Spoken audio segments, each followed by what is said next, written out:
कि दुनिया में कोई ऐसा माइका लाल पैदा नहीं हुआ है जिसके सवाल का जवाब अल्लाह उसके रसूल के सदक़े में ओवैसी न दे। क्या कोई हिंदू अपनी शादी मुसलमानों के तरीके से कर सकता है? नहीं कर सकता। क्या एक मुसलमान हमारे को हिंदू भाई बहनों के तरीके से शादी कर सकता है? नहीं कर सकता है। अगर मैं तलाक देना चाह रहा हूं तो मैं अपने तरीके से दूंगा। मोदी बोल रहे नहीं, तलाक इस तरीके से देना जैसा मैं बता रहा हूं। अरे भाई ये तो बताओ भाभी कहां है फिर? इस देश में गरीबों का क्या होगा? क्या गरीब अगर मुसलमान है, हिंदू है, दलित है, बैकवर्ड क्लास है, आज वो दलित रोड पर है। 4000 से 8000 झोपड़ी और घरों को तोड़ दिया गया और क्या कहा गया कि यहां पर से बांग्लादेशी निकले हैं। तो मेरे भाई मेरा हाल ऐसा हो गया कि गरीब की जोरू सबकी भाभी बनी हुई है। अब बोलते ना गरीब की जोरू सबकी भाभी, ऐसा लगता है इनको। बोलो अरे क्या मैं हूं, दिख गया तुम्हारे को? आपका कानून के तहत आप अपनी जिंदगी और अपनी शादी और अपनी मौत के तरीकों को अपनाएंगे, अपनी जायदाद के बंटवारे को तरीका अपनाएंगे। मैं अपने तरीके से मुसलमान हूं, मगर मोदी बोलते नहीं।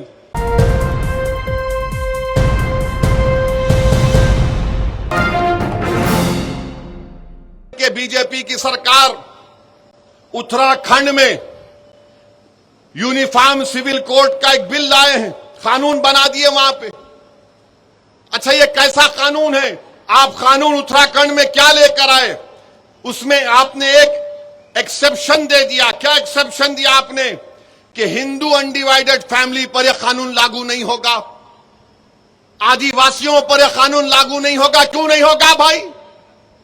कैसे नहीं होगा बताओ? हिंदू अनडिवाइडेड फैमिली पे कानून लागू नहीं होगा? अरे क्या कोई हिंदू अपनी शादी मुसलमानों के तरीके से कर सकता है? नहीं कर सकता। क्या एक मुसलमान हमारे को हिंदू भाई बहनों के तरीके से शादी कर सकता है? नहीं कर सकता है।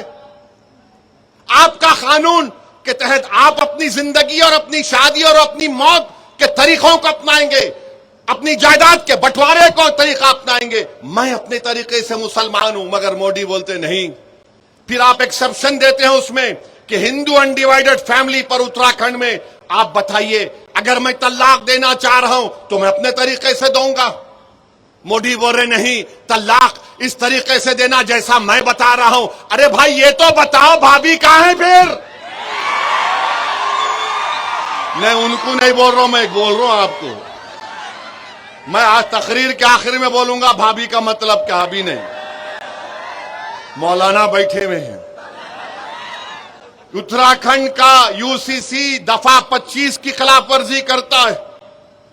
क्या हमारी शादी हमारे मजहब से अलग है क्या? बताओ आप। अच्छा कोई मजहब के मुताबिक नहीं करना चाह रहा, जाओ, स्पेशल मैरिज एक्ट है, स्पेशल मैरिज एक्ट है। जायदाद आप इस्लामी तरीके से नहीं देना चाह रहे, इंडियन सक्सेशन एक्ट है, जाओ। एडॉप्शन करना चाह रहे आप, जाओ, एडॉप्शन एक्ट है, ये सेकुलर एक्ट है, उसको इस्तेमाल करो ना। यूसीसी तो इस मुल्क में 3 कानून है, मगर नहीं, आप उसको चेंज करना चाहते हैं। तो उत्तराखंड का यूसीसी आर्टिकल 25 के खुली खिलाफवर्जी करता है। अच्छा आर्टिकल 25 क्या बोलता है? हर एक को जमीर की आजादी है, जमीर की आजादी। कोई बोलेगा कि नहीं मैं शादी नहीं करके, हम बालिग हैं, हम औरत और मर्द हैं, हमारा जमीर हमको कहता है हम शादी नहीं करेंगे, कानून इजाजत देता है। मेरा जमीर यह बोलता है कि तुम किसी गैर महरम को हाथ भी नहीं लगा सकते जब तक तुम निकाह नहीं करते, ये हमारा जमीर है। तब जमीर का एक हो सकता है किसी का? बताइए आप, नहीं हो सकता है। तो ये उन्होंने ये कर दिया। आर्टिकल 14 का वायलेशन है कि सिर्फ अनडिवाइडेड हिंदू फैमिली पर और आदिवासियों पर लागू नहीं होगा। तो मेरे अजीज दोस्तों और बुजुर्गों, इसी उत्तराखंड में 170 मदरसों को सील कर दिया गया। क्यों सील किया गया? कि उनके पास रजिस्ट्रेशन नहीं है। और आपको जानकर तकलीफ होगी कि मदरसों को एस्टैब्लिश करना आइन के दफा 30 के तहत right to establish and administer की बात करता है। फिर उत्तर प्रदेश में 350 मजहबी मुकामात को, जिसमें मदरसे हैं, मस्जिदें हैं, मजार, ईदगाहें, उनकी निशानदेही कर दी गई और सीलिंग कर दिया गया या फिर उसको डेमोलिशन कर दिया जाएगा। मई 10 और 11 को 104 मदरसों को, एक मस्जिद को, ईदगाहों को ये कहकर तोड़ दिया गया कि ये पब्लिक और किसी की जाती जमीन पर श्रावस्ती में बनाई गई है। तो मेरे अजीज दोस्तों और बुजुर्गों, ये हालात हैं। और फिर गुजरात में बीजेपी 1998 से पावर में है, 25 साल से पावर में। अहमदाबाद में दानी लिमडा में चंदोला, एक वहां पर एक तालाब है, 30-40 साल से गरीब लोग रहते हैं, मुसलमान और हिंदू मिलकर।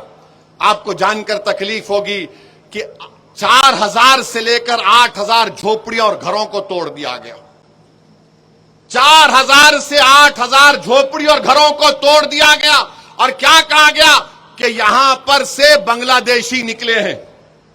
अरे भाई, 25 साल से आप हुकूमत कर रहे हैं। आपने 1900-2000 लोगों को वहां से पुलिस ने उठाया, 90% लोगों को आपने छोड़ दिया कि भारत के नागरिक है। मगर आपने 4000, मीडिया के रिपोर्ट्स है, 4000 से लेकर 8000 के दरमियान झोपड़ी और घरों को तोड़ दिया। बताइए कहां जाएंगे ये गरीब? इस देश में गरीबों का क्या होगा? क्या गरीब अगर मुसलमान है, हिंदू है, दलित है, बैकवर्ड क्लास है, आज वो दलित रोड पर है? बांग्लादेशी क्या करना है? अच्छा, अगर बांग्लादेशी है तो फॉरेनर्स ट्राइब्यूनल क्यों है? 25 साल से आप हुकूमत में है। मैं पढ़ कर तकलीफ होती है कि उन पर क्या गुजर रही होगी। बहरहाल मेरे अजीज दोस्तों और बुजुर्गों, क्योंकि हमको सदर all India Muslim personal law board को भी सुनना है, मैं आखिर में सिर्फ आपसे यह भी कहूंगा कि आप मुत्तहिद रहिए, यकीनन अपने अपने मसलक पर रहिए, मगर याद रखिए निफाक, और अगर निफाक कोई पैदा करना चाहता है तो उनसे होशियार रहिए। मुझे मालूम हुआ कि नलगुंडे में बाज लोग ये उम्मीद कर रहे थे कि बारिश होगी तो जलसा नहीं होगा। यारे, बारिश नहीं हुई है। अब जो आवाम देख ली, अब तुम पे जब बारिश होंगी आवाम की, तो जरा तैयार रहना वो बारिश के लिए भी। मेरे अजीज दोस्तों और बुजुर्गों, अपनी मस्जिदों की हिफाजत करिए, मस्जिदों को आबाद रखो, अपने खानखाहों को आबाद रखो, अपने दरगाहों को बचाओ, इबादत गाहों को बचाइए। और याद रखिए कि गजा में पिछले 2.5-3 महीने से कोई खाना गजा के फलस्तीनियों के पास नहीं है। 4,80,000 लोग भूखे हैं, जिसमें 70,000 बच्चे हैं और 17,000 हमारी बेटियां हैं। कोई खाना नहीं है उनके पास। वाह रे तहजीबी दुनिया, वाह ये मगरिबी दुनिया जो सारी दुनिया को दर्स देती है ह्यूमन राइट्स का। अरे तुमने उन गजा के फलस्तीनियों पर जो जुल्म का पहाड़ ढाया है, कभी तारीख तुमको माफ नहीं करेगी। और हमको यकीन है, हमारा ईमान, हमारा विजदान पुकार पुकार कर कह रहा है, अल्लाह रज़्ज़ाक़ है, अल्लाह जब्बार है, अल्लाह सत्तार है, अल्लाह गफ्फार है, अल्लाह लतीफ है। इंशाअल्लाह ताला अल्लाह इन्हीं को गालिब करेगा। इंशाअल्लाह ताला अल्लाह इन्हीं को गालिब करेगा। जो लोग आज मासूम बच्चे रो रो कर मर रहे हैं, जो हमारी बेटियां रातों में रो रो कर तड़प रही हैं खाने के लिए, अल्लाह से हमारी दुआ है कि परवरदिगार आप उन पर आसमानों से रहम फरमा दीजिए। मेरे अजीज दोस्तों और बुजुर्गों, और आखिर में मैंने कहा था कि भाभी के बारे में बोलूंगा। हजरत माफी चाहता हूं, जरा बाजू जा रहा हूं। अभी हमारे भोपाल के हमारे एमएलए साहब, मेरे छोटे भाई ने खत लिखे और खत में कहा कि ओवैसी साहब, आप हुकूमत के डेलीगेशन में जा रहे हैं हमारे मध्य प्रदेश में, वहां के एक वजीर ने हमारे भारतीय फौज की एक बेबाक हमारी बेटी के ताल्लुक से कोई अनाप शनाप बक दिया।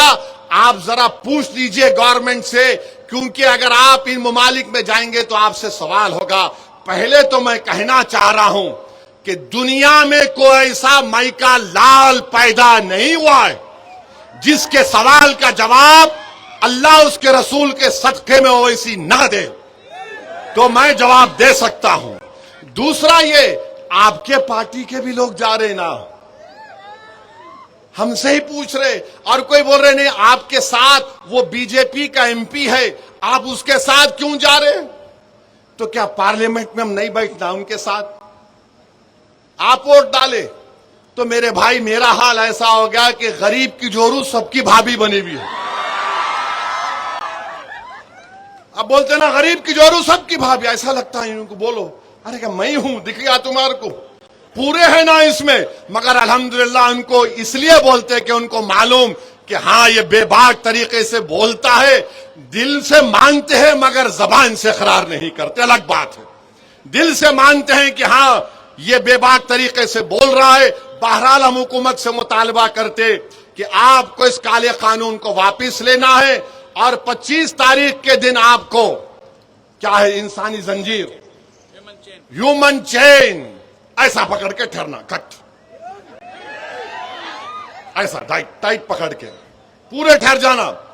बुजुर्ग बड़े बच्चे, अगर घर में हमारी बेटी भाभी बोली हाँ बोल तो उनको भी ला लेना, छोड़ना नहीं दूसरों की तरह, ना ना ना, दूसरे कर दिए मगर आप नहीं करना।